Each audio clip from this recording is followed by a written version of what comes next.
list here. Yes, welcome everybody to the fourth and final MGIS final capstone presentation session. We've got 6 talks tonight, and we're just going to kick it right off here. And Hannah, you can share your screen, and when you're ready, you are welcome to begin. Okay, everyone can see that, right? Yep, looks good. Cool. So, hi everyone, I'm Hannah Kravitz, and today I'll be presenting my capstone project titled Analyzing Spatiotemporal Crime Patterns in Chicago's Public Transportation System, a Framework for Enhanced Transit Safety. So, imagine you're standing on a train platform in Chicago as darkness falls. You're checking the time on your phone, waiting for your train, and depending on which station you're at, what time it is, and what neighborhood you're in, your risk of experiencing crime varies pretty dramatically. Tonight, I'll take you through Chicago's transit system as both a transportation network and a landscape of safety that reflects the city's deeper social and economic divides. So the story begins with a troubling trend. Despite having over 32,000 surveillance cameras throughout the system, the Chicago Transit Authority is facing its highest levels of crime since the pandemic began. Over 1,300 offenses were reported in just the first 9 months of 2024. Even more concerning, arrest rates have fallen from 1 in 4 cases in 2015 to just 1 in 6 by 2018. But these statistics only tell part of the story. Transit crime in Chicago isn't random. It follows distinct patterns across space, time, and spatial conditions.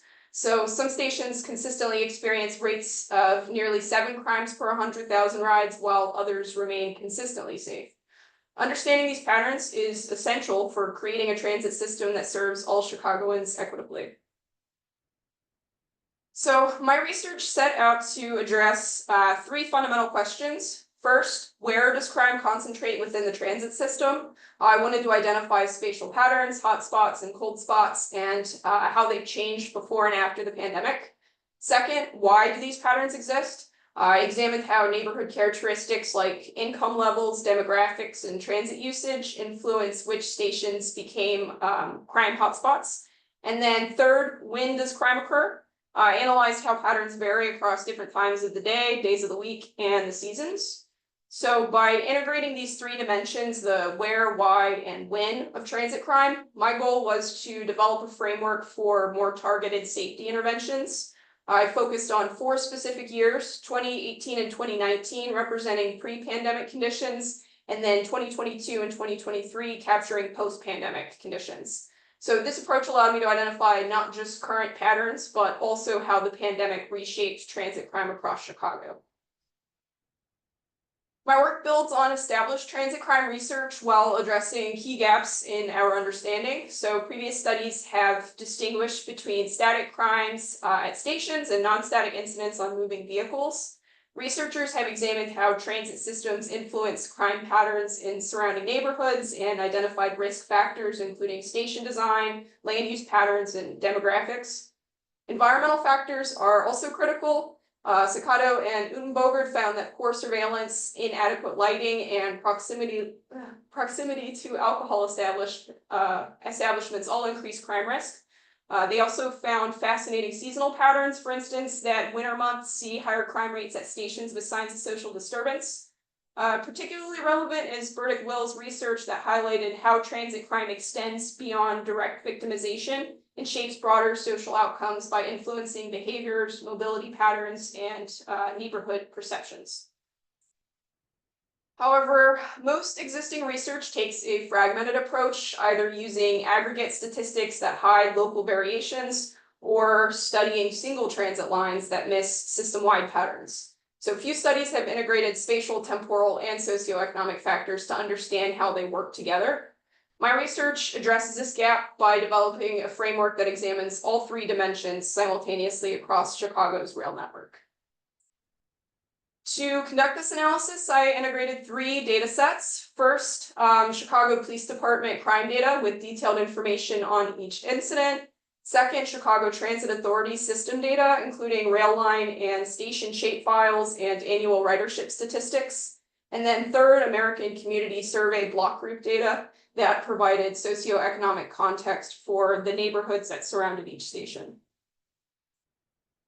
My analysis had three interconnected phases. So in the first phase, I spatially joined crime incidents to their nearest stations and used the GEDIS or GIS star statistic to identify significant hot and cold spots. This wasn't just mapping crime density. This approach controls for random variation and also provides confidence levels for the identified patterns. An important step was normalizing crime rates by ridership at each station to ensure that the hotspots reflected true risk variation rather than just differences in station usage. So this allowed me to create comparable metrics across stations with vastly different ridership levels. I then mapped hotspots and cold spots for each study year, and then I compared how they changed over time, focusing on stations with confidence levels of 95% and 99%. The second phase examined socioeconomic factors associated with transit crime. I selected 8 key variables from the American Community Survey data, including education, income, demographics, and transportation patterns. To establish service areas, I created 2-mile buffers around CTA rail lines and excluded block groups that fell outside of this buffer. Each block group was then associated with its nearest station, and then the data was aggregated. I first used Kruskal-Wallis tests to identify which socioeconomic indicators differed significantly across hotspots, cold spots, and non-significant stations. And then where significant differences appeared, I performed post hoc Duns tests to determine which specific group comparisons drove those results. And then finally, I developed a binomial logistic regression model to determine which neighborhood characteristics most strongly predicted whether a station would be classified as a crime hotspot versus a cold spot to isolate each variable's independent effect. The final phase analyzed temporal patterns across different timescales. I aggregated crime data by month, day of week, and time of day, then normalized it by ridership to account for exposure variations. I compared patterns between pre-COVID and post-COVID periods to identify how the pandemic altered the rhythm of transit crime, examining both the total crime and violent crimes specifically to identify potential differences. So now I'll share what I discovered about Chicago's transit crime landscape. Before the pandemic, crime hotspots were concentrated primarily on Chicago's west side. The Lake Branch of the Green Line and Pink Line and the Congress Branch of the Blue Line consistently showed elevated crime rates. 6 stations on the Green Line's Lake Branch maintained hotspot status between 2018 and 2019, while the Pink Line showed 5 consistent hotspots. What's notable is that the South Side showed only limited hotspot activity before the pandemic. In contrast, cold spots were exclusively found on the North Side, primarily on the Brown Line. Only 1 station maintained cold spot status across pre-pandemic years, with 9 additional stations that emerged in 2019. After the pandemic, we see a pretty dramatic redistribution. The number of stations identified as hotspots in at least one post-pandemic year increased to 28 compared to 19 in the pre-pandemic period. The most striking change was the emergence of the South Side stations as consistent hotspots, particularly on the Green and Red lines. The Green Line South saw 6 stations, while the Red Line South had 5. And then, as you can see too, the cold spots showed an even more dramatic expansion. The number of cold spots increased from 10 in 2019 to 29 by 2023. And by 2023, pretty much the entire North Side rail network was characterized by statistically significant lower crime rates compared to the system average. Looking at the rail line distribution, the Green Line accounted for over half of all hotspots identified across the study period, while the Brown Line represented 33% of cold spots. The Red Line was a interesting division. Its South Side accounted for 19% of hotspots, while the North Side comprised of 24% of cold spots. So this distribution reveals a pretty stark north-south divide in transit safety that mirrors the other socioeconomic patterns throughout Chicago. And then another interesting element is that the multi-line transfer stations, those comprise 21% of all of the cold spots, despite typically having higher ridership volumes. This suggests that just because a station has higher activity level, it might actually enhance safety rather than increase risk. But why do these patterns exist? My socioeconomic component of my analysis provides some answers. So the Kruskal-Wallis test revealed statistically significant differences across station types for several variables. Median household income showed the most substantial variation, followed by rail ridership percentage, maximum educational attainment, and percentage of white population.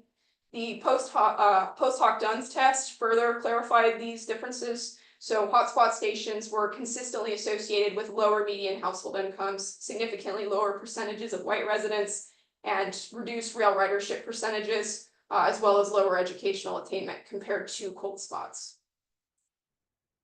The logistic regression model identified two key predictors: median household income and the percentage of local residents who use CTA rail to commute.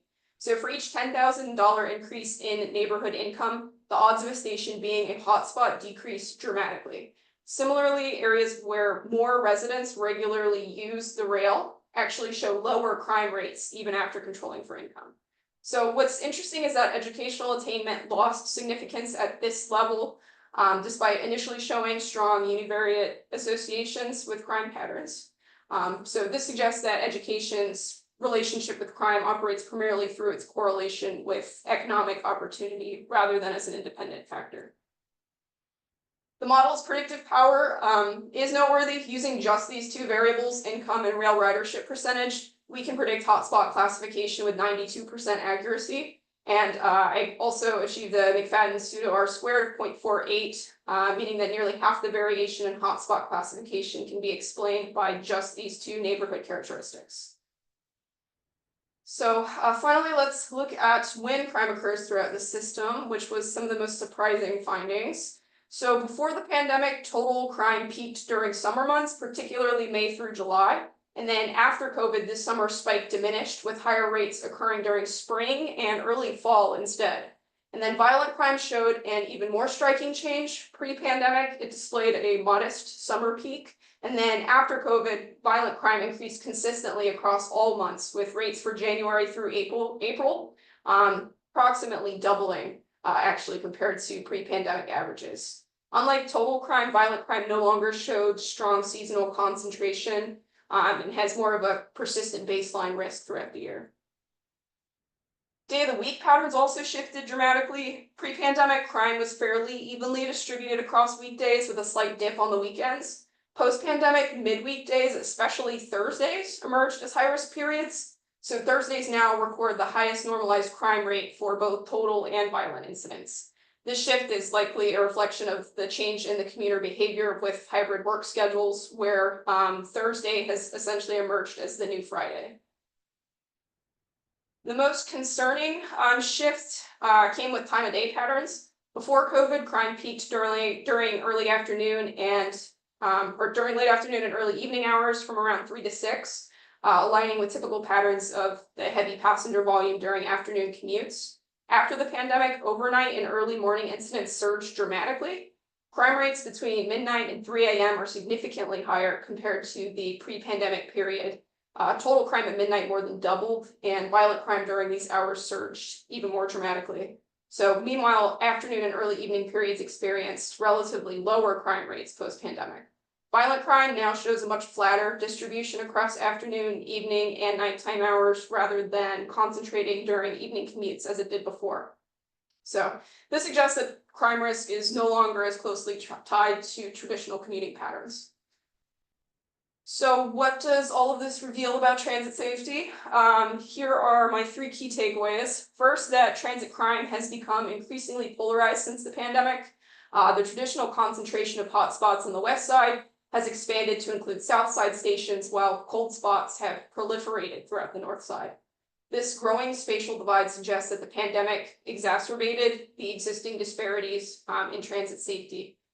And then second, transit crime is fundamentally linked to neighborhood socioeconomic conditions. The predictive power of income and rail ridership reveals that stations largely inherit their safety profiles from the surrounding community.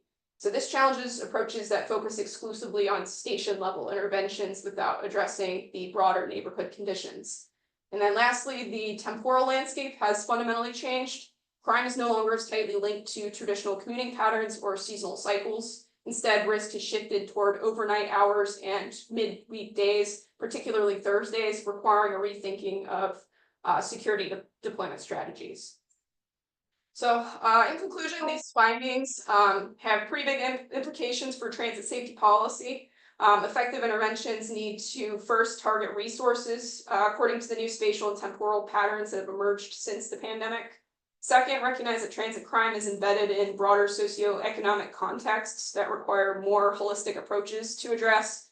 And then third, address the growing safety disparities that threaten to create a two-tiered transit system divided along geographical and socioeconomic lines. So the story of transit crime in Chicago, it's not just about numbers or stations, it's about equity, access, and opportunity. And when crime concentrates in certain parts of the transit system, it doesn't just create safety risks, it restricts mobility, limits economic opportunities, and it reinforces the existing patterns of segregation.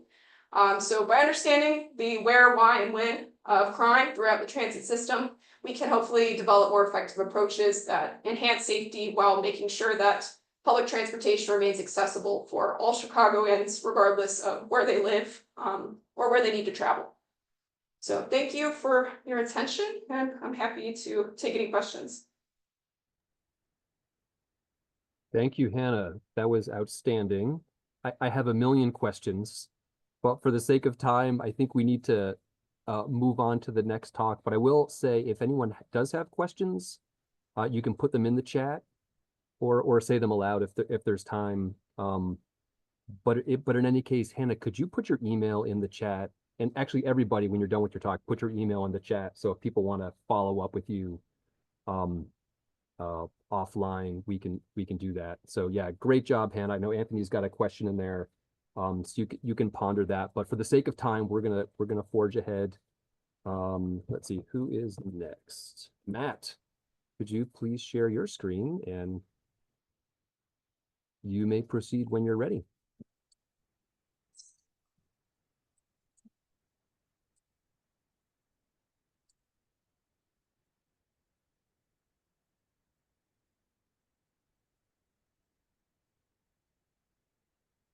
Why am I having a brain fart at the moment?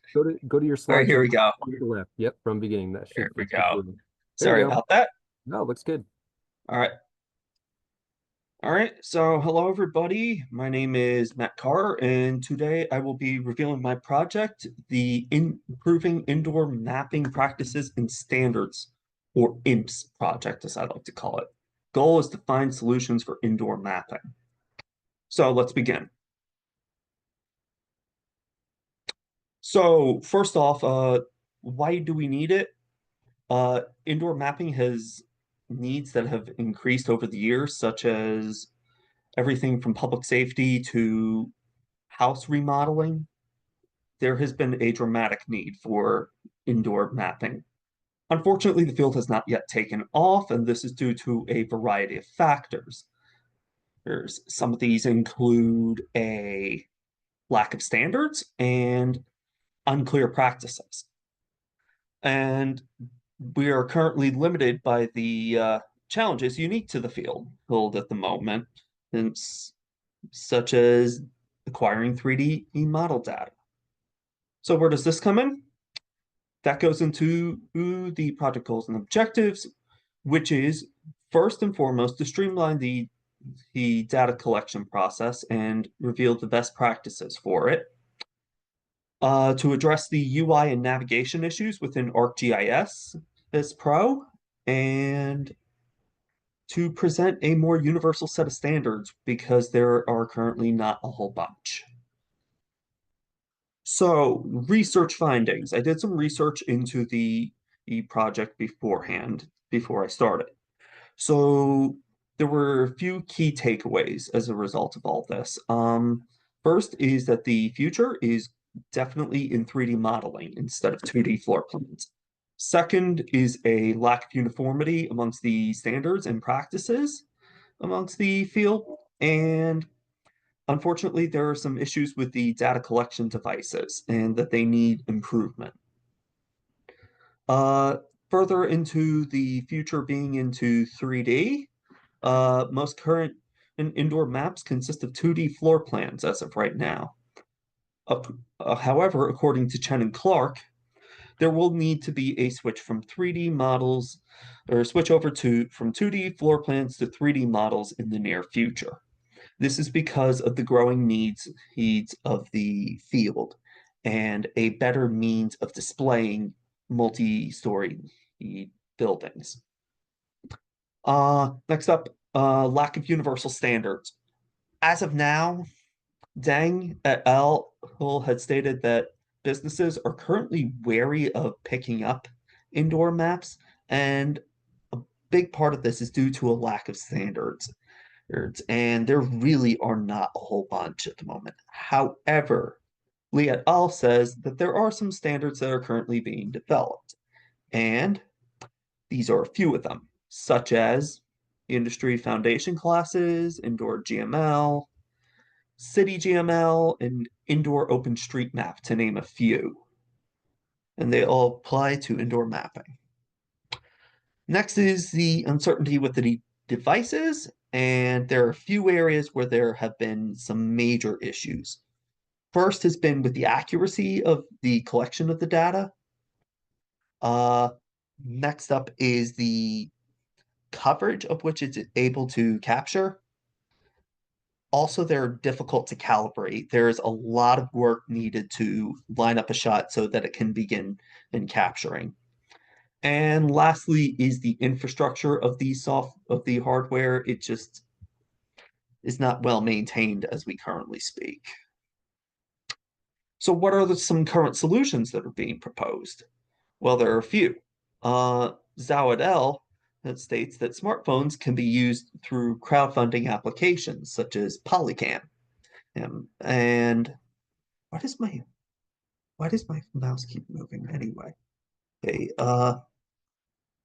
millimeter wave antenna arrays are another option stated by Judy et al.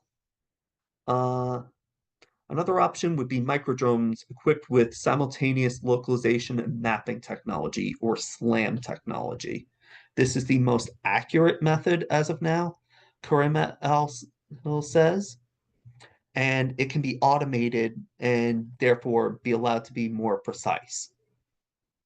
So onto the data sets. I will be using a set of maps, and the first set was a set that I have captured myself with 3D captured data. And that is the results on figure 1. Figure 2 shows a map produced by a company called Cedrio. And figure 3 shows indoor map by Situm, which is another indoor mapping company. I do not know why my mouse is acting up like this. But map produced by Locus Global, and lastly, an indoor map made by Esri. So, into the methodology, there are 3 major. What is going on? I have no idea. I'm sorry about this, everyone. But first is to analyze and is the current practices. Second is to analyze the current standards. And the third is to modernize 3D and GIS. So, the first thing to be noted is to capture the data, and this is done, in my case, using an iPad that I had equipped with LiDAR capability and an app called Polycam, which allowed it to process, and therefore you could export it into ArcGIS. And from there, we can analyze to see, based off a grading rubric, what the grades of each thing were. The same thing applies to reviewing standards in a lot of ways. First thing is to review the current standards using different techniques, such as just manually reading it through yourself, or sometimes using artificial intelligence, and such as ChatGPT, to help summarize some elements, but you're always going to want to make sure it's double check. And then it's compiled into an existing set of standards. And if there are any additional ones that need to be added, that will be done so. Finally, is to modernize these 3D UI and navigation within ArcGIS Pro. There are a few things that these will be graded on. Some of these include usability, functionality, and navigation. So the results are in, and we have the practices grades, the applications graded, and the consolidated standards. So here are the grades from the reviews of the demo products. As you can see, the self-captured data was the least accurate, and this goes to show how difficult collecting data sets can be within the program. But Cedrio had the highest grade all around due to a combination of accurate floor plans, being efficient with telling the viewer what they're looking at, being legible, and having nice visuals just as an extra flair. But at the end of the day, Cedrio was the way to go. Next up, the applications have been graded. And as you can see, there's a pretty stark difference between the handling of 3D scenes in ArcGIS Pro and Blender 3D. ArcGIS Pro's performance and navigability were significant hindrances for the usage of the program, so that negatively affects its usability as well, hence the low score.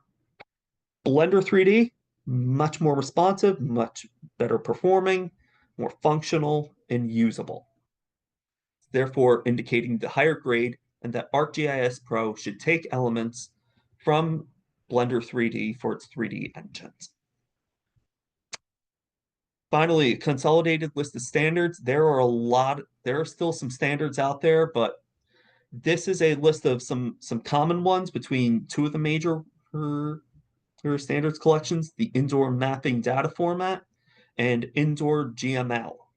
As you can see, indoor GML runs based off of JSON, while indoor mapping data format, or IMDF, is more based off of a coded table format. So hierarchy is important for determining buildings and rooms and units. So finally, in conclusion, we have the results are as followed. The highest graded map was produced by none other than Cedrio. The consolidated standards were, as previously shown, covering objects such as buildings, doorways, rooms, points of interest, to name a few. And finally, ArcGIS needs to learn from Blender 3D with how it handles its 3D scenes and its operating engine. And because right now it is difficult to use ArcGIS Pro for a 3D interface. And this is what the IMPS project was aimed to do. So that concludes that. Next up, we have some references. More references. Even more references. And now I'd like to take the time for anyone to ask any questions. Thank you, Matt. That was a great talk. If anyone has questions, you can type them in the chat, or you can just speak them through your microphone. I'll ask one just off the bat here. So you did that grading of the various systems. You came out, 4 of 10, 9 out of 10. Yes. Did you develop your own criteria for those grades, or did you use some sort of existing set of metrics for measuring them? I used some combination of both, just based off of previous experiences as an indoor map maker, as well as what is often viewed as the most essential parts of like these maps. Okay. All right. Looks like Anthony has a question. Could you just read the question aloud in case anyone doesn't see the chat? Okay. Thanks, Matt. What tasks do you think are the most marketable for the use of indoor mapping? for me, I can speak from experience of this. It is definitely emergency response and emergency management. And because in the event of a an emergency, such as a medical emergency or, God forbid, a mass shooting, in this case, it's in these instances where first responders are going to need to know the layout of the land and the indoor environment more than anybody else so that they can save lives.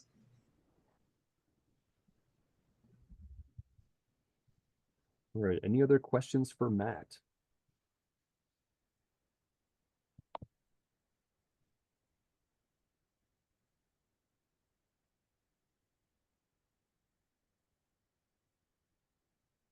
Okay, all right, well, thank you, Matt. Thank you. Nicely done. You can stop sharing. And next up is Nick. Nick, you can go ahead and share your screen. All right, here we go. I think it's this one. Am I sharing the right screen? It's getting there. Yep, I see your title slide. Yep, that's good. All right, yeah. Hi, everyone. My name is Nicholas Lamotte. I'm presenting on a post-fire debris flow hazard susceptibility and assessment for the recent Eaton fire in Southern California in the San Gabriel Mountains from January of this year. So really evidently that climate change, it's increasing wildfire frequency and intensity. In California last year alone, there were over 8,000 different instances of wildfire, amassing to more than 1 million acres of burned land. All of these burn scars and everything have a secondary risk of post-fire debris flows.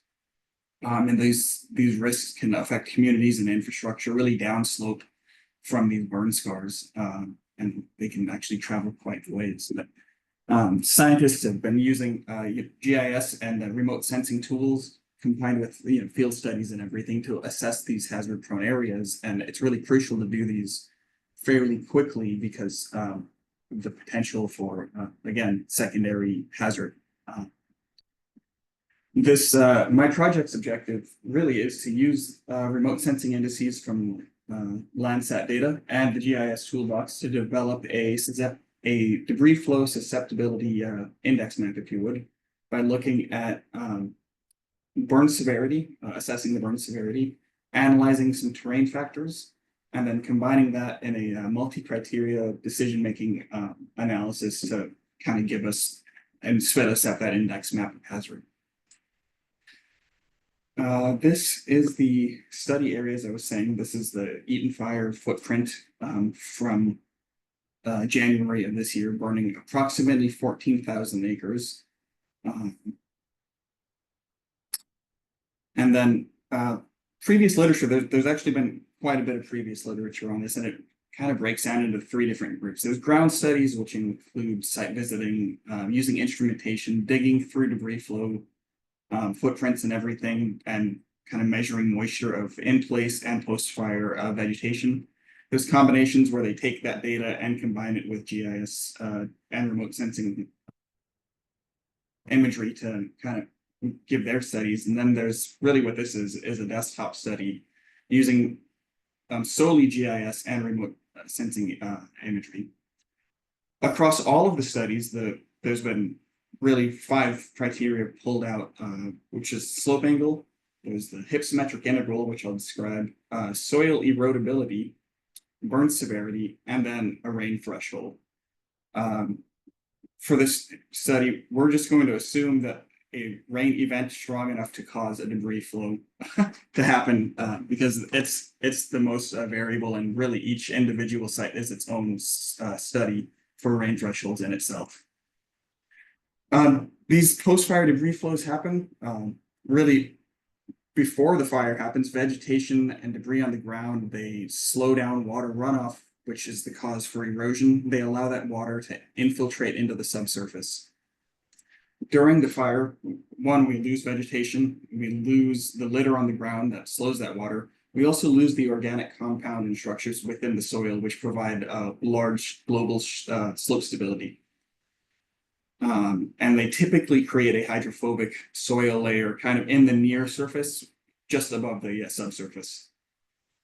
And then obviously after these fires, we'll get large intensity rainstorms or high intensity rainstorms that really could be as short as a minute or two. But they provide enough water to really wash off and cause erosion, carrying all this debris downhill. This is actually an example of a detention basin that is in the same area as a study area, but this is from 2009. That tower is approximately 30 feet tall to give you a scale of the amount of debris that can move off of a hill debris flow. But it's worth noting, in the background of both of these pictures, there's actually no burn in this image, which really tells us that these debris flows can travel a long way. And there's been studies as of recently as of 2024 where they've mapped debris flows traveling more than 8 kilometers downstream, affecting multiple small villages. So for this model, we're looking first at, again, slope. The idea here is that high slope angle equals higher risk. And as looking at the map there, you can kind of see that the majority of the site is actually fairly steep. This mountain range is fairly steep, has high relief. The literature has called out critical slope failure angles of 23 and 30 degrees kind of separately. But here we use that as my moderate and high risk call outs here for the criteria. The second thing that they called out is that we're looking at is it's the watershed. The watershed in and of itself is kind of, they really come down to they're each their own little study area. But to identify that, we went through a couple steps by looking at slope direction, so the direction things are gonna flow. Then we look at flow accumulation, which on this right image is kind of seen, you can see as stream channels here, where GIS looks at it as the amount of pixels above a given pixel, kind of calculating area and everything to accumulate, that would accumulate in a channel. But it's easiest to just think of it as this is the stream channel that water would flow in. We then have to identify watershed outlet points. So I went through here and manually plotted a lot of these points. And this really is the point where the erosional phase of a debris flow would turn into a depositional phase of a debris flow. You can kind of see here that this is where the mouth of the canyon starts opening up to like this neighborhood down here. And then again, using the ArcGIS toolbox, we can plug that in combined with the flow accumulation stream channel that I created to give us actually delineated watersheds. This area is kind of cut out, as is this area, and this area is supposed to also, not sure, I forgot to delete that one, because these are the neighborhoods that actually burned in this recent fire. So again, this would be an area of deposition and not erosion. Using these delineated watersheds that I've identified, there's 50 of them here. We take that and then we start looking at the hypsometric interval, which is the erosional age of the watershed. The idea is that a young watershed is highly erodible and an old watershed has lower erosion potential. And then the majority of our site here it's moderately aged, so it's kind of sits there in the middle, but it's looking at min, max, and the mean of elevations across each individual watershed to develop this score.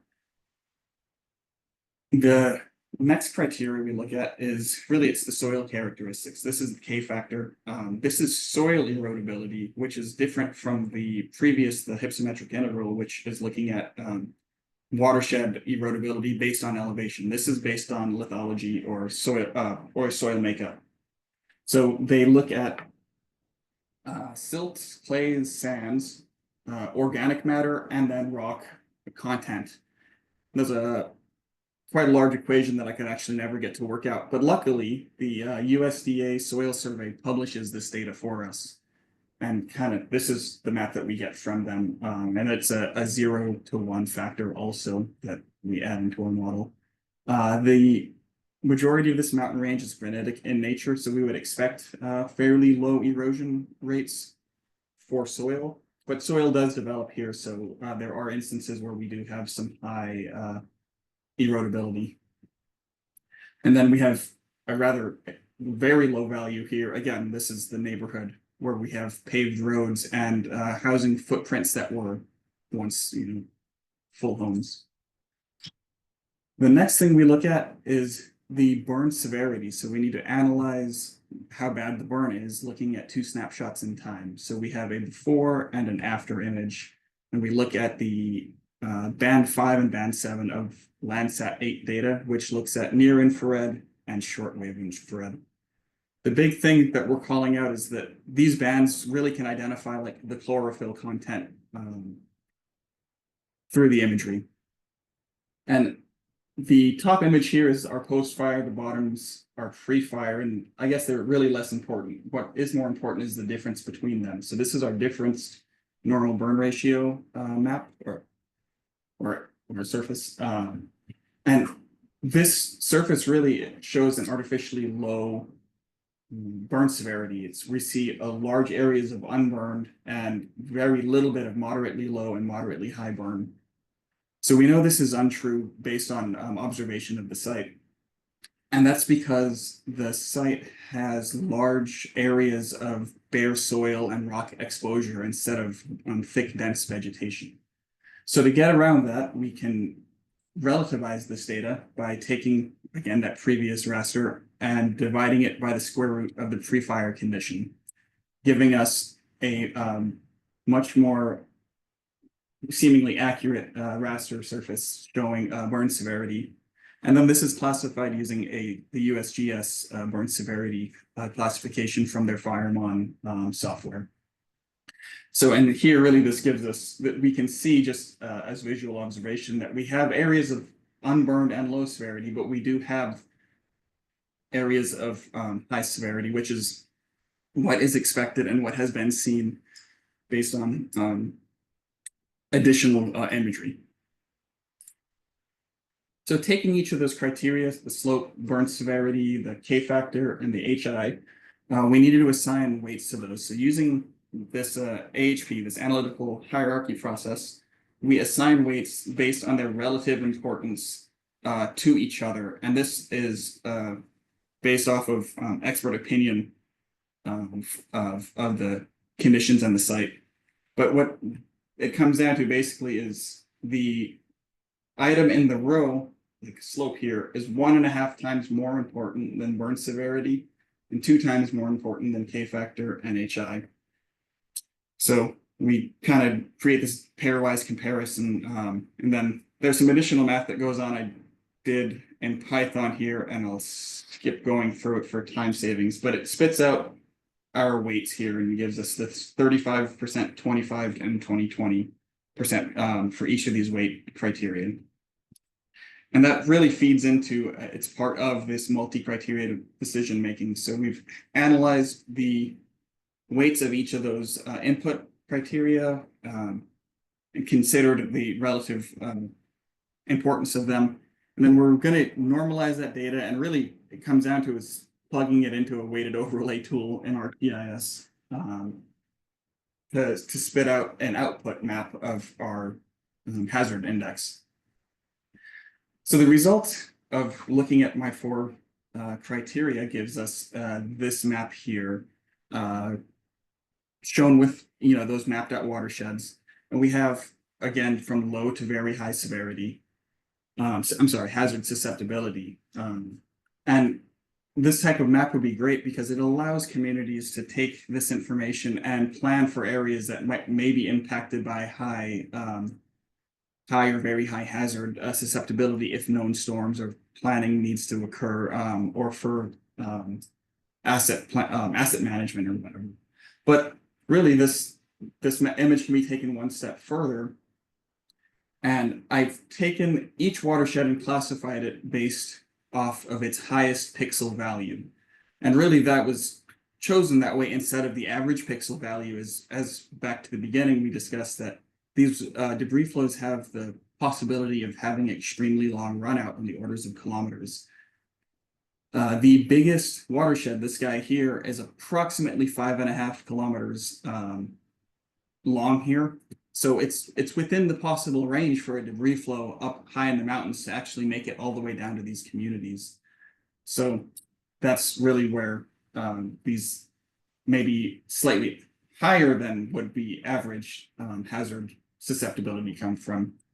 But the idea is, again, it can be used by any community. It could be rapidly deployed by other places maybe that don't have a municipality that can do these type of things. I'm running out of time, so or there would be some probability mapping. We could turn this into probability mapping and looking at like actual historic data to find rain thresholds, and then looking at regrowth, because obviously as time goes on and more vegetation starts growing back, it would start lowering these hazards. So I'll stop there if there are any questions.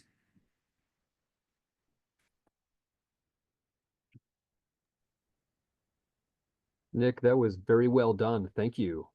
Yeah, if anyone has a question, throw it in the chat there. Yeah, we're running low on time, but I did want to ask, so you said there at the end that this would be a great thing for other areas, other municipalities to use, but I was curious that if you were to deploy this in other regions of the country or the world, do you think you might have to tweak some of the criteria or some of those factors you were looking at? Yeah, because these are really site specific. Yeah. It would require geologists kind of in those areas to put put their specific adjustments to these, because like while this area works, well, that model that I've created works here, because I'm familiar with the geologic setting, it may not work in other places and it would require a lot of tweaking. So Right.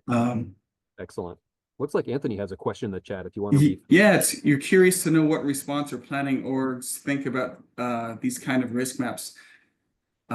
Actually, so I after completing this, I saw that the USGS puts out a very similar map, and when I compared it to theirs, it almost the same. So I know that less affluent communities tend to rely on maps like the USGS for potential planning and everything like that. So I think because this is just a hazard assessment, this isn't a probability. So they're going into doing some probability mapping would really be the next step to kind of validate these findings.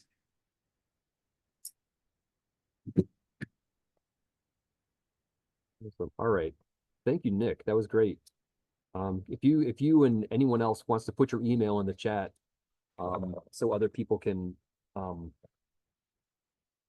up with you later on, that would be great. But for now, looks like Joel, you are up. So if you want to share your screen.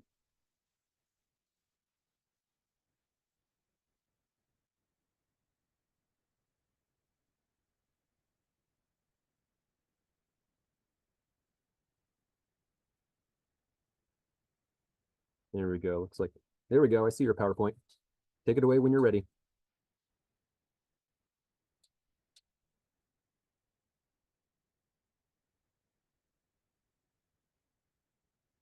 Looks like you're still muted. Unmute. There we go. Now There you you can are. probably hear me. Gotcha. I was sitting there talking and yeah. So my name is Joel Frick. I did obesity, fast food, and school correlation in Virginia. Specifically, I chose Virginia because that's the current state that I live in. For the agenda, let's see. There we go. For the agenda, we're going to go over the introduction, goals and objectives, previous research, data, methodology, and then look at the conclusion. For the introduction, the reason that I chose obesity as my subject was due in large part because of my family runs obesity, high obesity runs in my family. With obesity comes many issues, some of which I wanted to gather through this research to know what could be expected of me. from looking at some of the bullet points to this introduction, obesity seems to be growing in percentage and doesn't appear to be dwindling down. Because obesity is so prevalent in today's society, severe health issues can be seen and observed, especially in hospitals. A large part of obesity being around is due in large part to the sedentary movements of society due to technological advances. I personally have been affected by obesity, and it is a concern for me due to the complications that can occur due to being obese. Due to obesity being such a large concern to me, that is the reason why I wanted to study obesity in Virginia and also determine factors that are causing obesity, along with finding out possible solutions. So looking at the first project looking over the project goals.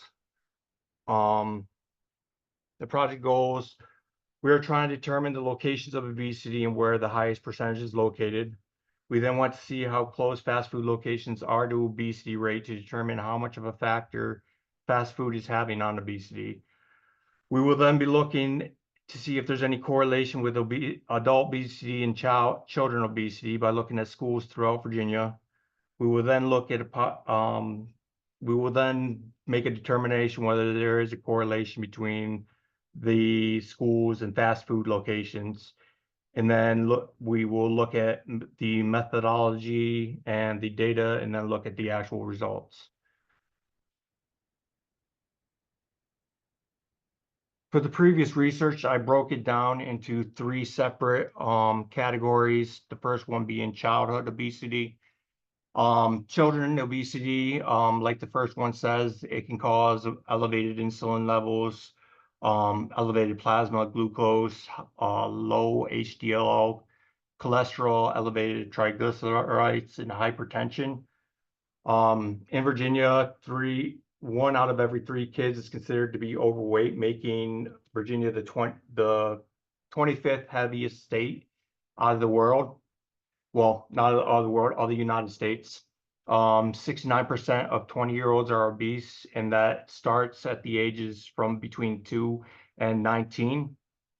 Virginia is 36 for childhood obesity, because they classify overweight and obesity as 2 separate items. Overweight being slightly overweight, where obese is extreme, and then 28th out of high school obesity rates.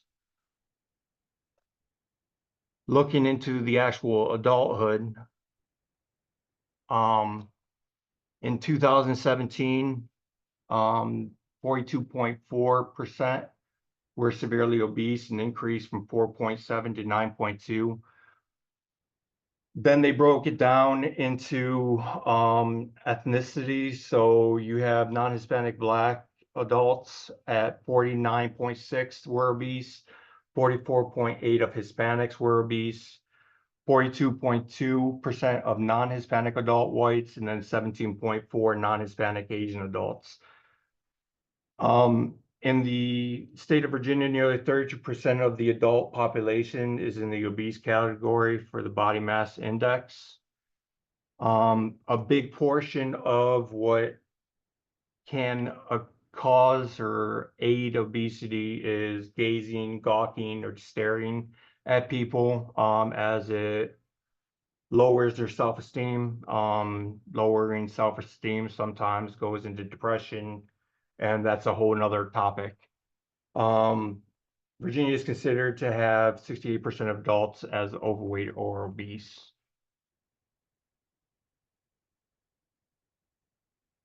Looking at fast food restaurants, I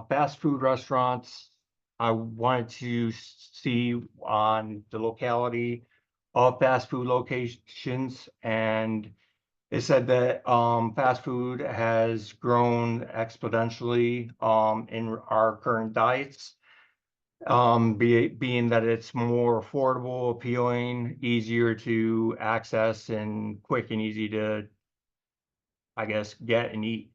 Obese participants had a higher consumption of fast food in comparison. There was several research studies that were conducted that found that those that ate even 1 meal of or 2 visits of fast food gained 4.5 kilograms over a 15-year period. Fast food locations that were within 1.5 miles from a school resulted in 52% increase in obesity rates. Now looking at the actual data, the data that I collected was Better Health Point File from the Behavioral Risk Factor Surveillance System. This gave with information more than just obesity. It came with health outcomes, preventative services, chronic diseases, disabilities, health statuses, and health related social needs. I then did a county level data through the topological integrated graphic encoding and reference system, Tiger system. Then I did a fast food point file that only had criteria for Burger King, KFC, McDonald's, Pizza Hut, Subway, Taco Bell, and Wendy's. Mind you, I know that there's more fast food locations than those. Those were just the fast food locations that I could find in mass around the year 2022 and current. A school point file encompasses all of K-12 schools, and I also included with the K-12 schools, colleges, universities, and any school district or school facility. For the methodology, I took the first file that I had was the behavioral point file, and it came in as a point file at the very beginning that only had percentages at specific locations. I then took the point file and took the county level census county level boundary and did a spatial join as I couldn't do a join based on attribution, so I had to do a spatial join based on location. I then did a Moran 1 and a Lisa validation to see if there was any clustering with the obesity rates. And that's when I created this map that shows the actual obesity percentages throughout the state of Virginia. A lot of them that can be seen or specifically can be seen that are of high percentages are usually within the Lynchburg, Washington, D.C. area and Norfolk area. Then after taking the information from the point file, I then took the fast food locations and did a summarize within, which gave me a count of every single food location that was within each individual polygon. I then calculated the attribution based on the area. So the area of the obesity file divided by the count of fast food locations within that area to get a density. I then took the density and then did again a Moran 1 and a Lisa analysis to see if there was again clustering within the actual density for the fast food locations. And as can be seen in the Moran 1 or Moran I, there is a vast amount of clustering within that within the densities.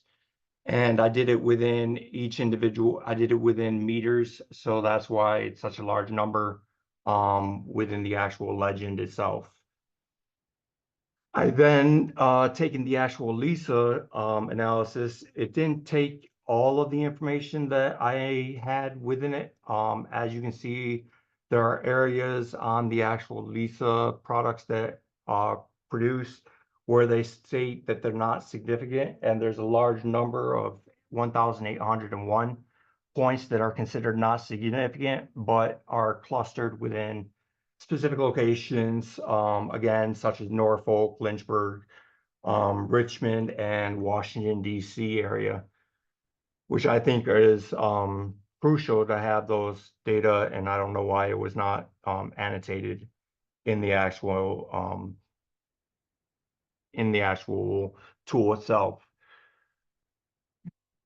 But continuing on with the actual analysis, I then tried to determine, based on the clustering with the density, if fast food locations had some sort of relation with school, because I read within the actual previous research that school age students, if they were obese into school age, they'd later bring it into adulthood. And so what I had to do was I had to use the near tool, which provided a near FID field and then a near distance field. Taking the near distance field, I then again did a clustering of the Moran 1 and the LISA analysis to see if there was any clustering based on the near distance from fast food locations and school locations.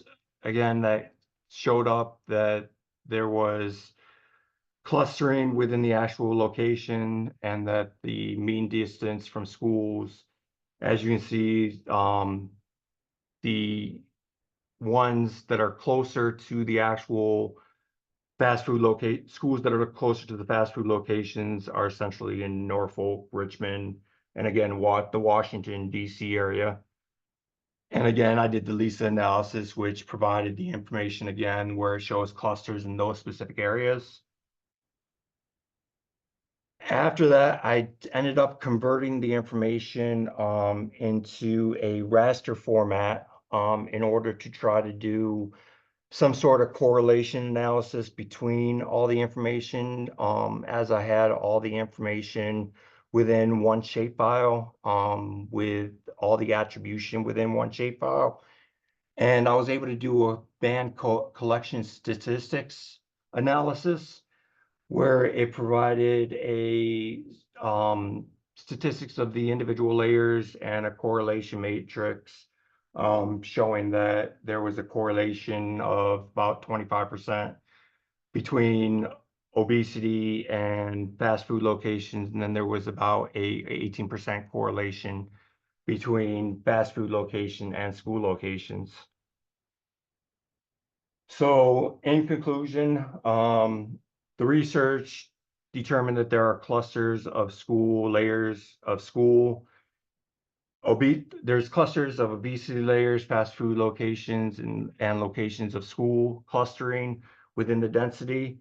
And there was some correlation underneath the band statistics, collection statistics analysis that showed some sort of correlation between the actual schools and their locality. And then after considering previous research and our own analysis, it is my determination that a spatial correlation between fast food and obesity exists, and that there are clusters of locations where schools seem to be impacted by obesity rates throughout Virginia, based on the geospatial mapping. So that gets us into our references, and outside of that, if there's any questions, comments, that is my presentation. Thank you, Joel. Yeah, if anyone has any questions, you could put them in the chat. I'll just start by asking. I really appreciate the personal connection that you have to this topic that you discussed early on, and I was just wondering if you had thought about how this data might be, or this type of work might be shared or used to help with obesity in Virginia or elsewhere, or if I've actually looked into it. I do want it because there is data out there that is outdated, that is dated back in 2022 or even 2002, where it's decades old. And I've been looking into trying to contact or see if there's any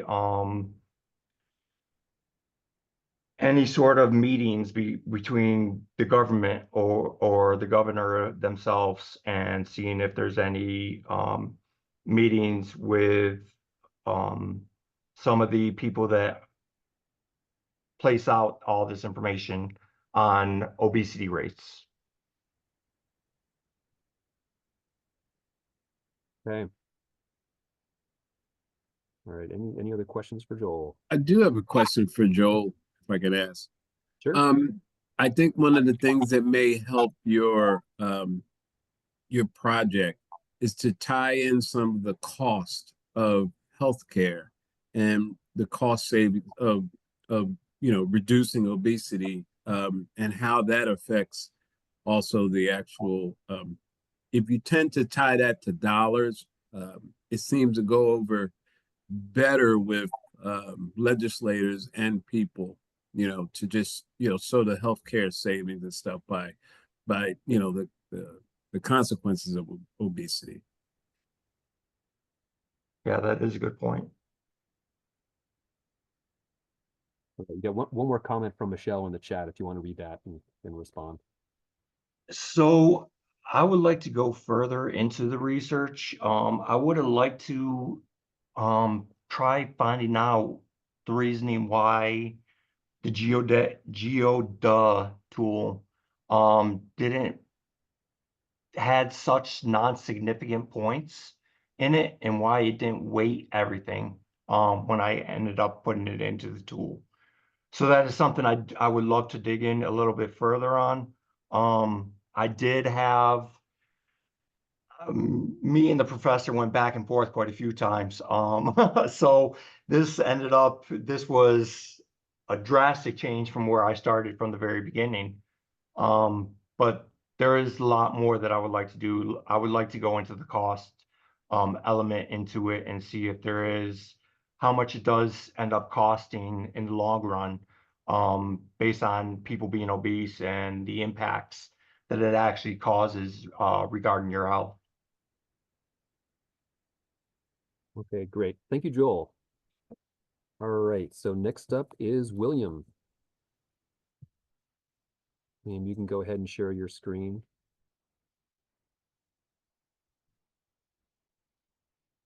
There we go, it's getting there.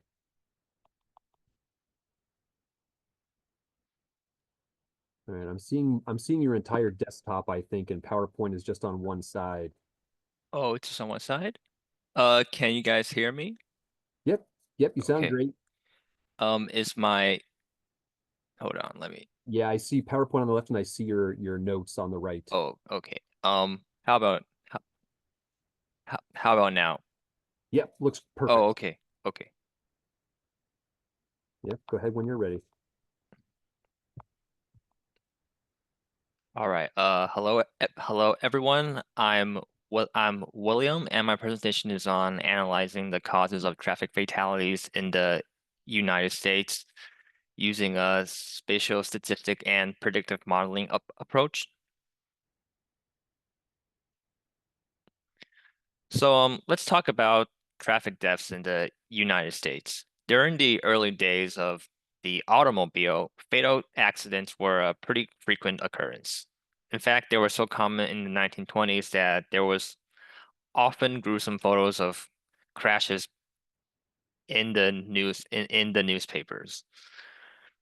So over the century, thanks to a lot of major technological developments such as the invention of seatbelts, airbags, anti-lock braking systems, and better road design, I could go on and on about the improvements that overall traffic deaths has fallen by over 90% by the 21st century.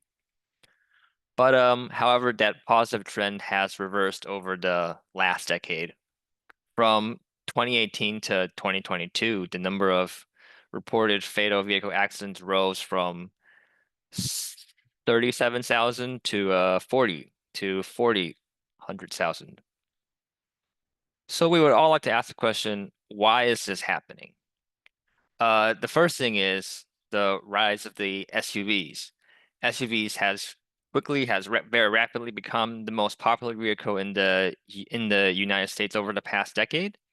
And while they do offer better protection for their occupants, they tend to be a lot more a lot more dangerous for pedestrians, cyclists, and smaller cars during collisions. And the second fact is the rise of opioids and other drug abuse. Opioid abuse is relatively new, and the epidemic's roots can be traced to the late 1990s when the prescription of opioids became widely available. Along that with overprescribing and the proliferation of illegal opioids, the opioid addiction surged, and so did drug impaired driving incidents. And of course, the third is poor pedestrian infrastructure, especially in the South. Many cities in the southern United States grew rapidly in the 1950s. I'm in the southern and the west, like California too, and have sprawling car-centric designs with high speed limits. They have poor lighting, fewer protected intersections, and limited sidewalks or safe crossings, which makes the South particularly dangerous for pedestrians. And so the project goals and objectives of this is number one is I would like to analyze fatal traffic accidents in the United States to identify key risk factors, trends, and spatial patterns using statistical and spatial analysis. And two, to develop a predictive model to assess the likelihood of crash fatalities based on identified risk factors. And here's some previous research. So the first research, killer crashes, fatal road traffic accidents in the UK, accident analysis and prevention. It's a study that analyzes over 1,000 fatal vehicle occupant cases from 10 UK police forces between 1994 and 2005, using detailed case files, information like date, time, location, weather, etc. Supplementary materials such as maps, photographs, and vehicle reports also are used to help researchers reconstruct the accidents. Again, it uses a quantitative judgment method, which is basically subjective judgment based on non-quantifiable data or information that cannot be easily or accurately measured. And the next research paper we're going over is called Adverse Weather Conditions and Fatal Motor Traffic Vehicle Accidents in the United States from 1994 to 2002. And this report studies adverse weather effects and road conditions such as dry, wet, snow, slush, ice, sand, dirt, stuff like that to have the potential to affect the likelihood of motor vehicle accidents. Now, it uses a more of a statistical method called the Mantel-Herod's odds ratio. I'm not sure if that's how you pronounce it, which is a statistical method used to estimate a common odds ratio based on several different groups or layers for each risk factor being reported with adverse weather conditions. And our last research paper we're going to go over is a review on neural network techniques for the prediction of road traffic accidents of severity. And this one develops a predictive model based on that uses neural networks such as recurrent neural networks and convolutional neural networks. Basically, recurrent neural networks is used to be designed for sequential data, like time sequence and order, and convolutional neural networks is mainly used for imagery. Okay, so what's missing in the previous research? Well, first of all, the previous research that I looked over, they don't really cover the United States. They cover mostly countries like India, China, UK. So that's what I'm more interested. And I also would like to explore some additional risk factors such as seating position, vehicle class, and drug use. So our data set is the fatality analysis reporting system. It's basically a national data set that provides fatal motor vehicle crashes across 50 states on a yearly basis. Again, the data is in CSV format, listing crashes such as driver impairment, vehicle damage, weather condition, and location. and now we also have a cross-report sampling system, which is a national data set that provides police report crashes in general, not just fatal crashes. And it's very similar to the fatal reporting crash system, but it doesn't really give out the exact location of the crashes, such as coordinates, such as geographical coordinates. And finally, we have the census tract, which are small, relatively permanent subdivisions of a county or established geographical area established by U.S. Census Bureau to facilitate the announced population data. Again, I downloaded it in a tiger line shape file format across all 50 states.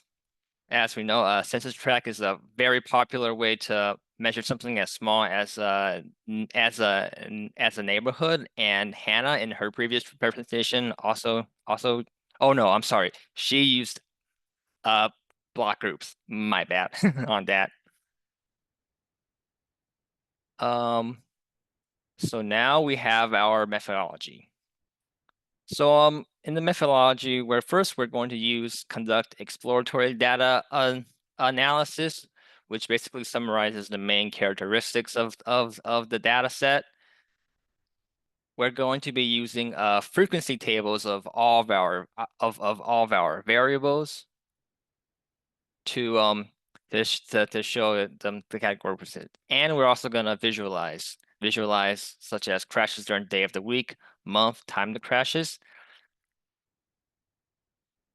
So our actual method, our predict modeling is going to be the binary regression model. Again, binary models is popular because it produces two outcomes, fatal and non-fatal. And the picture on the left is a multivariable regression model. It's similar, so I'm using that example. The X represents the predictors or independent variables, and the various factors such as DUI weather conditions. The beta is the coefficient, and a higher coefficient suggests a stronger influence of that variable on the likelihood of a fatal crash. 80% of the data is used for training. And 20% is going to be used for testing. So our next one is K-MOS clustering, which is an algorithm that identifies natural groups of clusters based on attribute values. And K-MOS clustering can provide more information about the characteristics of each group, which can help analyze patterns or groups of similar crashes within the data. So that's our third methodology. And our last methodology is going to be the hotspot analysis. It's a spatial statistic technique used to identify areas with significantly higher or low concentration of events. And the project will perform a hotspot analysis of fatal crashes using census tract, as previously stated in the data in ArcGIS Pro by aggregating the points of fatal car crashes within each census tract polygon. So now we have the results for the descriptive statistics. This is what I got after compiling the data. Less than 1% of all crashes involve alcohol and drugs. Around 80% of all crashes involve two or more vehicles colliding. 50% traffic accidents occur at intersections, and nearly 75% of them take place in urban areas. And after graphing them, that we can see that the most common place for traffic accidents is around 5 p.m. I believe that's where most people get off work. And again, this just shows how I compiled it. I didn't do it by hand. I used a Python script to summarize all the categorical variables. So this is the result for the binary logistical regression. So here I have the coefficients. So here I have, as I stated, the higher coefficient represents a stronger influence, and the lower one represents less. So it's sorted by most dangerous, the one with the highest coefficient, and the least dangerous. So overall, this model, it tells us that driving on dark, not lighted roads is probably some of the most likely conditions to cause a fatal traffic accidents. And while driving daylight is a condition that tends to mitigate it. And here are our results for clusters. For clusters, so I managed to divide them into 3 clusters. And In cluster 1, 45% of crashes involve SUVs, suggesting that SUVs are more dangerous in collisions at intersection. And in cluster 3, there also shows a pattern that crashes involving sedans are more commonly associated with front to rear collisions. So that's interesting. And then after compiling the hotspot analysis again, it was found that many of the hotspots are again in the south and the west, and the coast spots are in the in the Midwest and East region, which I did not find surprising. So if we go into our conclusion, basically this project, it concludes that crashes showed a binomial panel peaking at 7 a.m. and 5 p.m. aligning with rush hour. Again, the high risk factors such as dark, unlit roads, pedestrian involvement, and front-to-front collisions are high risk, while daylight crashes and certain crash types such as sideswipe, animal-related are less fatal. And the SUVs are often involved in angle collisions at intersections where sedans are more linked to front-to-rear collisions, suggesting vehicle type influence in crash patterns. And hotspot analysis found fatal crashes concentrated in the south and west with unexpected coast spots in the Midwest and East. And the improved lighting conditions. And so what I think what we can do to lower fatal crashes would be to improve lighting conditions on rural dark roads and investigating SUV related crash angles to see if it could help reduce traffic fatalities. And I have my citations over here. Thank you everyone for listening to my presentation. Thank you, William. If anyone has any questions, you can shout them out or put them in the chat. I'll start with one. Just oh, actually, that was kind of my question. Anthony asked in the chat, "What's next for this project?" And I was going to ask, if you had unlimited time, what would you want to do next? Well, I think there was a very big problem that I ran into in this project, that there was way too many variables to consider. Like I had over I think I had over like overall the entire data set had 2,000 variables. I mean, no, not 2,000. I'm sorry, 200 variables to consider, because I'm using categorical data, so I have to consider all the categories for all the variables, and it was over 200. So I used lasso regression. It's a regression method that automatically decides which variable to I mean it penalizes variables that don't really matter. So I use lasso regression to lower something like 180 variables all the way to 0.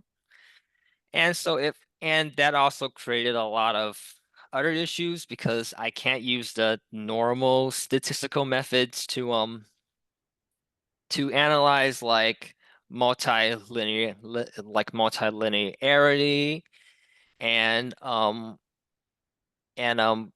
statistical significance. So if I were one thing that I really think about doing is manually lowering the number of categorical variables. Like I go through the process again, and I just decided to have an other category for each independent variable, so that now I'm only working with something like maybe 20, 30 instead of 200. I think that makes a lot of sense. I mean, that's a common step we need to do when you have a lot of variables is, check for their statistical significance.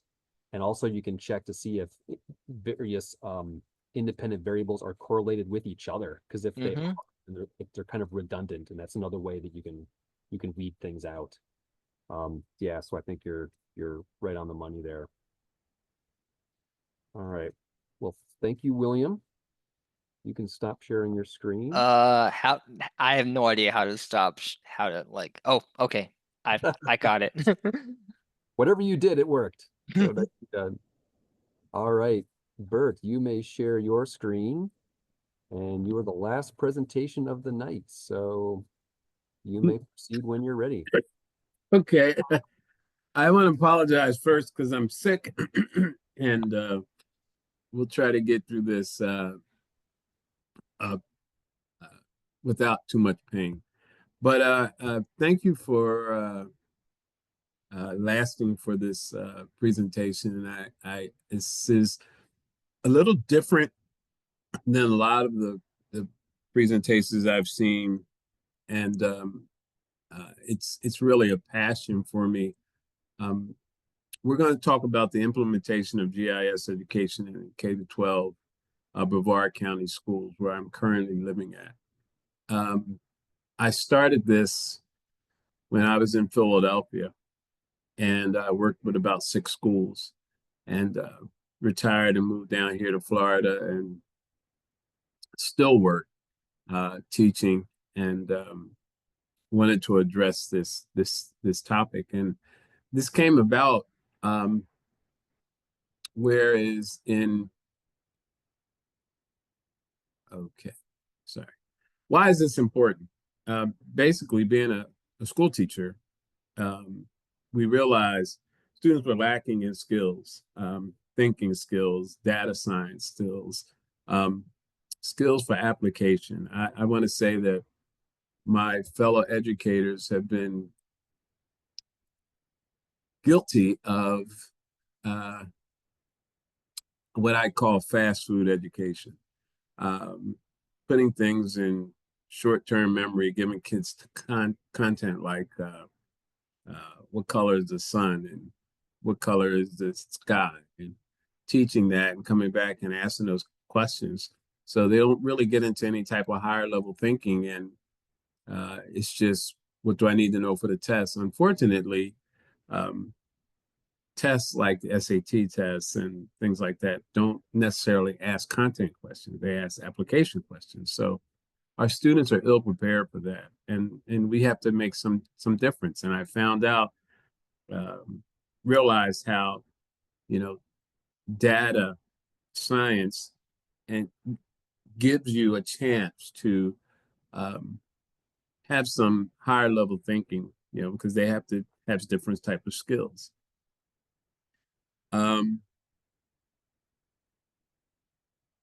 Part of the reason I think why it's not being taught in the public schools is, content's available, costs, things have been done to bring it down, hardware expenses down, but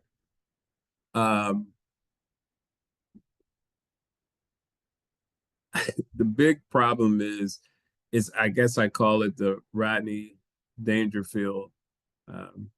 There's just no respect for GIS because most people don't even know what GIS is. I talk to different teachers, and you say, well, I'm getting a master's in GIS, and they kind of look at you with the head tilted to the side, and then you realize, okay, they'll say, what's GIS? And then you explain it's geographical information systems, and the head tilts the other way.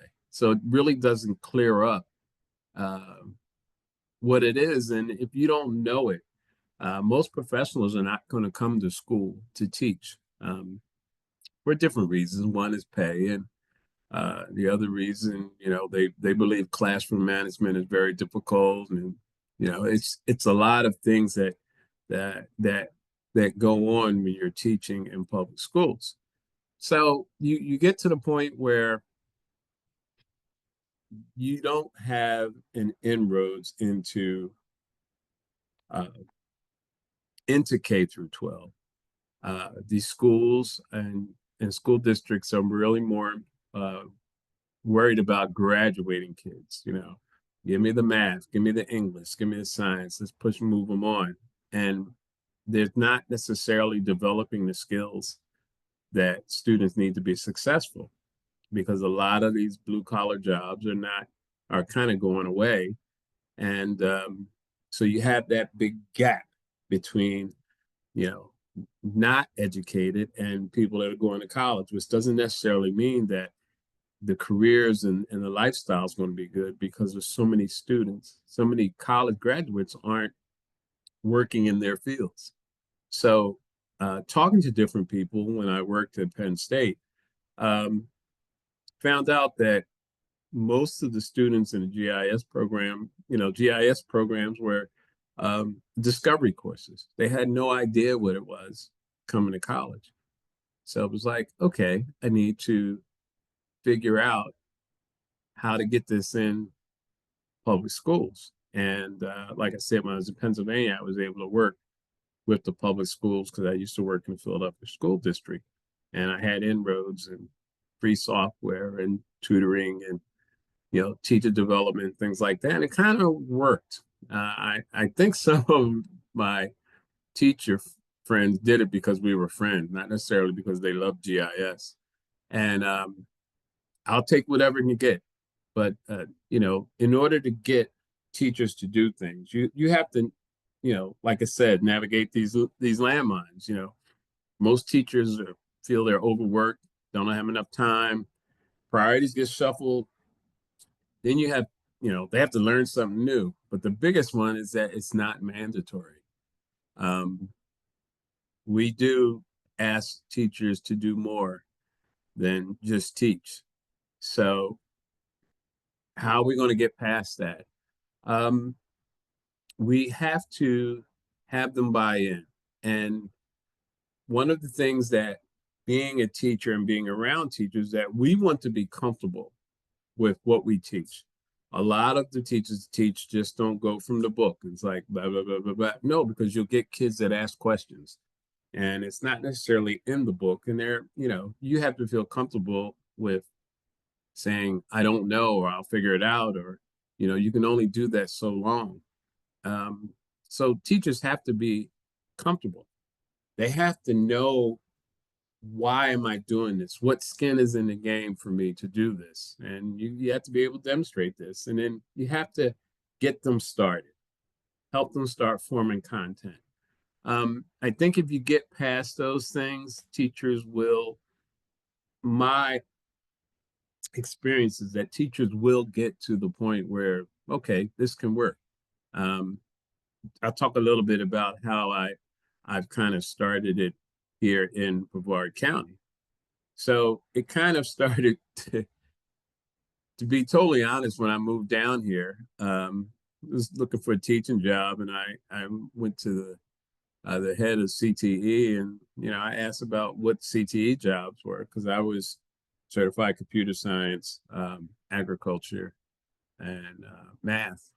So she was telling me about these different positions, and she told me about the engineering program at Melbourne High. So I said, okay, let me look at that and talk to the principal.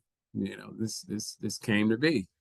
And I had asked about GIS, and she said, well, Mel High used to have a GIS program, and it just stopped years ago. So of course it piqued my interest. I said, okay, well, maybe I can use this as a platform. So after talking with her, I researched the programs that were successful with the state of Minnesota, because I worked with Charlie Fitzpatrick at Esri for so many years. He always talks about Minnesota and MAIDS, the Alliance for Graphic Education. And looking at, they had it's a very good commitment from the state of Minnesota, but they have the infrastructure built in to support the teachers. I also found out from Ms. Rutledge about how GIS is used as the business of Brevard County schools. And I found my disciple there, someone who actually works in planning. We're able to talk to her and find out her use of GIS and what we actually do. And most of it's planning and forecasting, where to build schools, and talk about different populations. So we were able to talk about that, and she was very interested in possibly getting interns from my program. She referred me to the GIS Advisory Council, and I attended a meeting where I connected with the heads of GIS from the different cities around Melbourne, West Melbourne, Cocoa Beach.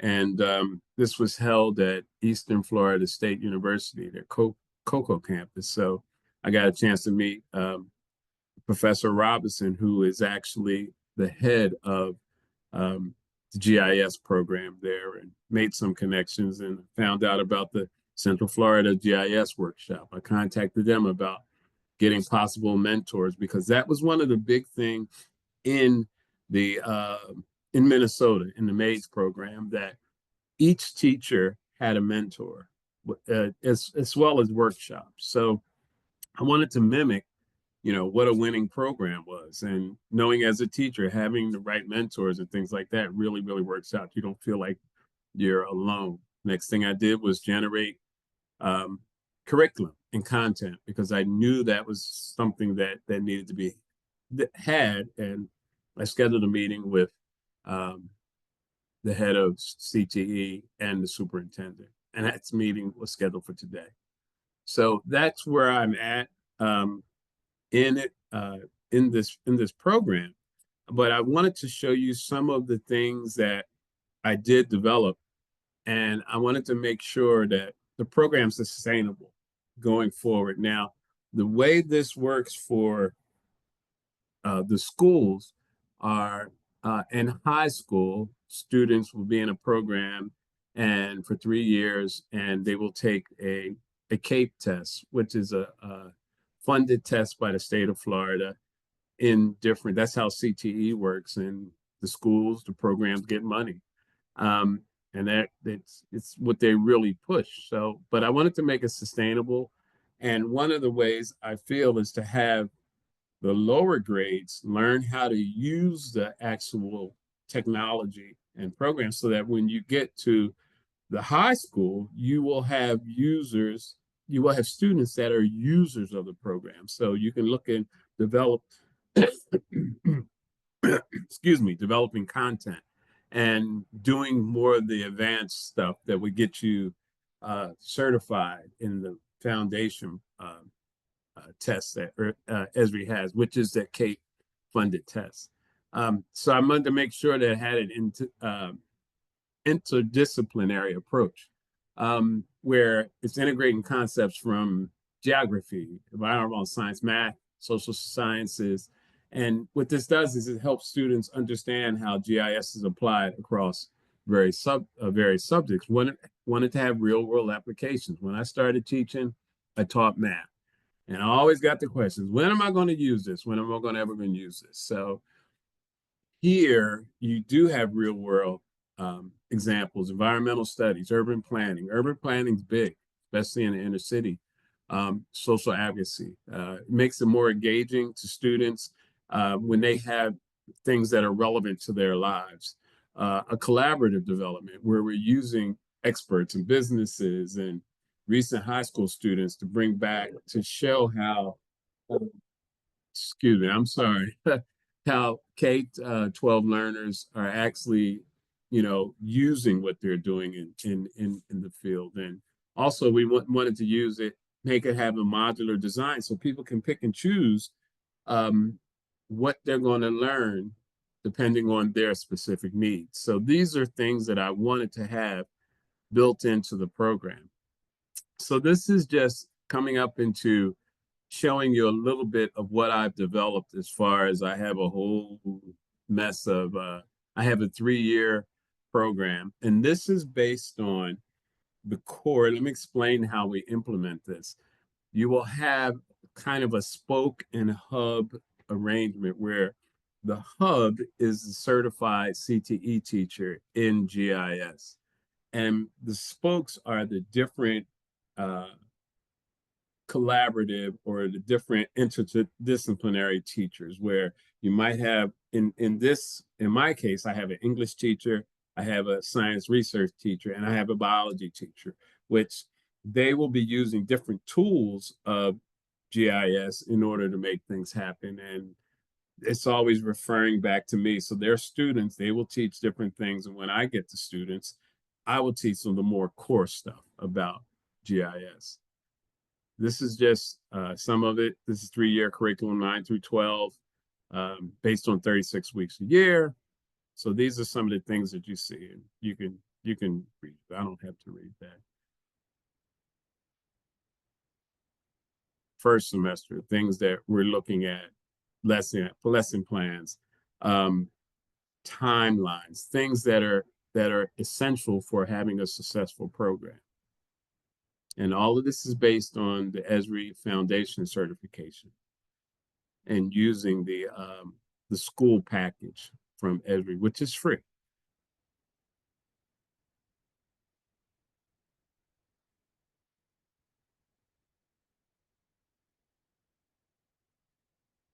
And this is available if anybody wants it. I will definitely put it out to you just to kind of see. And I would welcome the feedback on the curriculum and the content to make it happen. Just threw in here these alignments, you know, these standards, because you got to have this in any type of program that you're going to look at. And this is the ones from the GIS&T body of knowledge.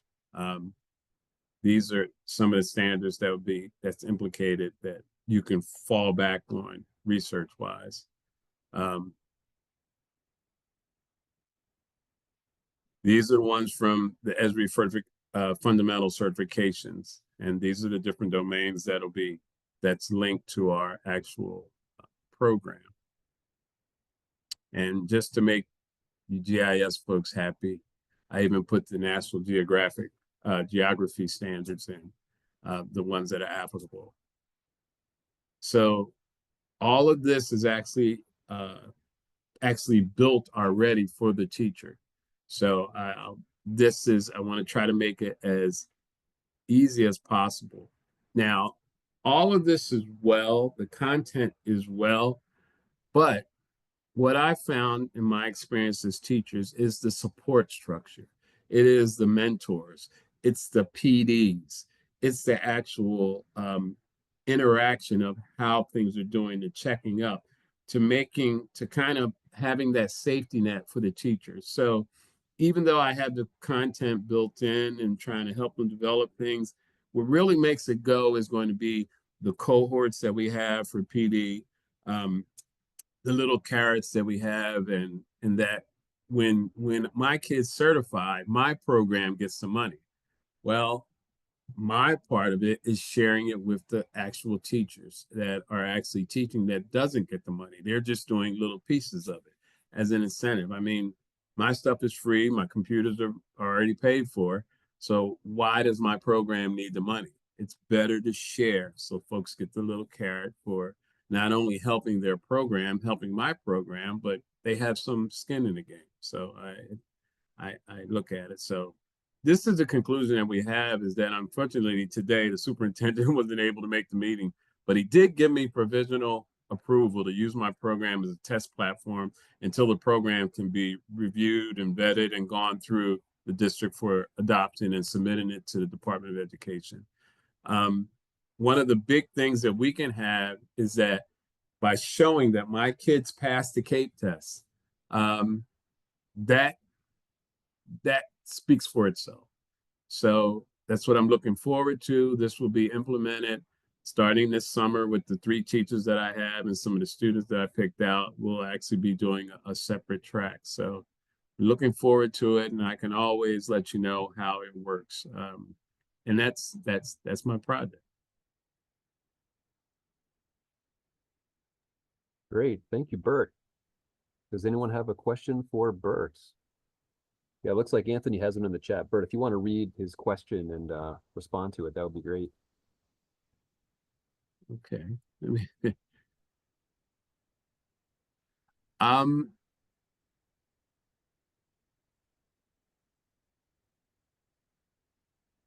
That's a good question. I don't know. I mean, these teachers have done it because they're my friends. So I think the thing about it is, once they see success, we can build it organically. And, you know, we get more people. I think one of the things, teachers coming back saying, hey, they paid for us to go to San Diego to the GIS, you know, conference and educator conference, and they come back and they talk about it, and it's like I was the first time I went, and it was just amazing. It wasn't enough time to go see the different things. That kind of stuff works, especially with the younger teachers. You know, I have no reality.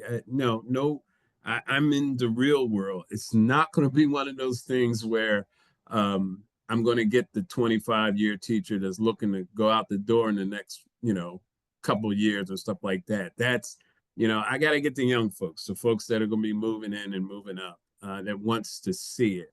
So I think that will, you know, having the carrots, having the things, and people see how we are very interested in helping folks be successful. I think that'll be the good thing. And for Matt, I did do it in Pennsylvania for 6 schools, and 3 schools are still doing it. So we would like to go and do other states and, you know, move it through. But right now, you know, our emphasis is Florida, because that's where I'm here, and education is basically, you know, state run. So, you know, that's the issue that we have. But hopefully I can do things for the program and actually show things for our kids to be interested in and find good careers.